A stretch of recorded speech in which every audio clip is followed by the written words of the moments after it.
What's up, Dan Blewett here. So let's talk about the 3 common pitch locations that you're going to throw your curveball. So number 1, pretty obvious, down the middle for a called strike. Number 2, when you want to strike a guy out, you're going to bounce it. You're going to try to bounce it on the point of the plate. So the point of the plate is a blockable location. The catcher's got to block it because he will not be as close to the plate as I am. It's going to look like a strike the longest without it being able to be put in play. So if I catch a ball in the air as a catcher, it's going to be crossing the hitting zone somewhere around here so that I can catch it, and that's going to be able to be put in play. So when I'm trying to bounce a curveball, I'm doing it usually just on 0-2 or 1-2 if there's a base open, depending on the situation. But basically, if I'm going to bounce a curveball, I'm looking for a zero-sum outcome, which means 0 means swings and misses, 1 means it's a ball. Okay, so there's no in between. There's no foul balls. There's no puts in play. It's he swings and misses or it's a ball. So this is the best location that can happen. Basically, if I'm throwing it any deeper down here, the catcher's going to be able to catch it almost, and that means the hitter can put it in play. If I start to bounce it here, still good, still get a lot of strikeouts. You'll get strikeouts all the way up to maybe there, and at that point, it'll stop looking like a strike out of your hand. So the goal is somewhere between 6 inches in front of the plate and a couple inches behind the point of the plate. That's the best swingable zone, which with the best part being somewhere around the point. All right. So when you're trying to throw that strikeout curveball, point of the plate is what we're looking for.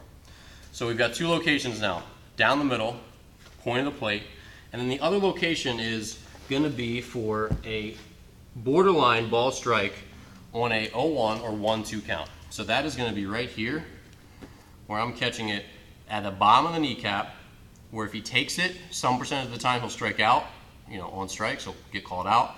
Some percentage of the time it'll be a ball. But almost every time he swings, he's going to have a heck of a time putting this ball in play with authority. If you're catching a slider or curveball that's breaking and caught at this height, the catcher catches it right here, obviously, but it's breaking to that location, how are you going to drive that pitch, right? It's going to be extremely hard. It's crashing into the ground. It's on the outer part of the plate. It's just below the strike zone. It's very borderline. That's an exceptional pitch that you're going to get when they put that in play. You're going to get tons of ground balls.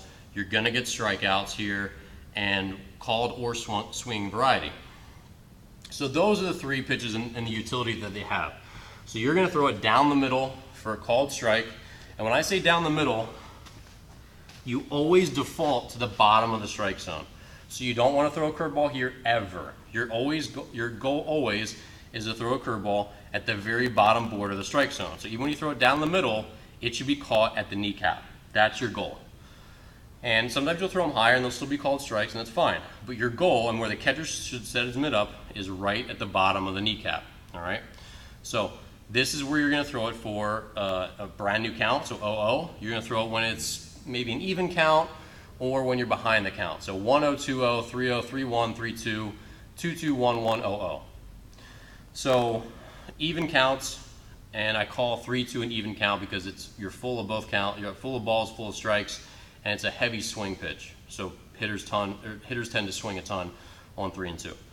Down here, when you're ahead and you want the at bat to end, so 0-1 or 1-2, you don't want to try to strike everybody out.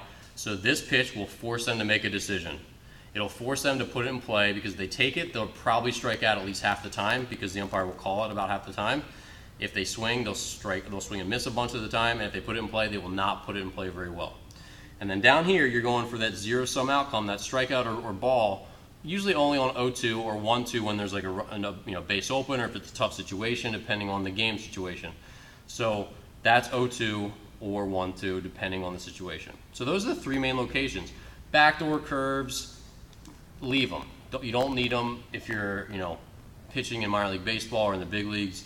You want to throw backdoor curveballs, fine.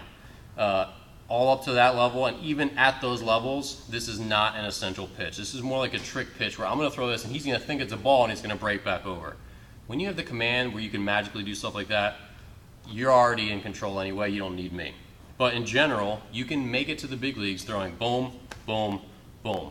And this pitch is the hardest one to learn because right here, if you learn how to throw it down the middle, for a called strike, if you learn how to throw your curveball for strikes, all you have to do to throw it down is to pull it into the ground pretty much, right? So these two are very closely related. This one is very in between where you're not really increasing the lateral break, but you're just starting it farther over, and you're not throwing it in the ground, and you're not throwing it at the knee, you're throwing it a little bit below. It's just like this very small adjustment that can be very difficult to make.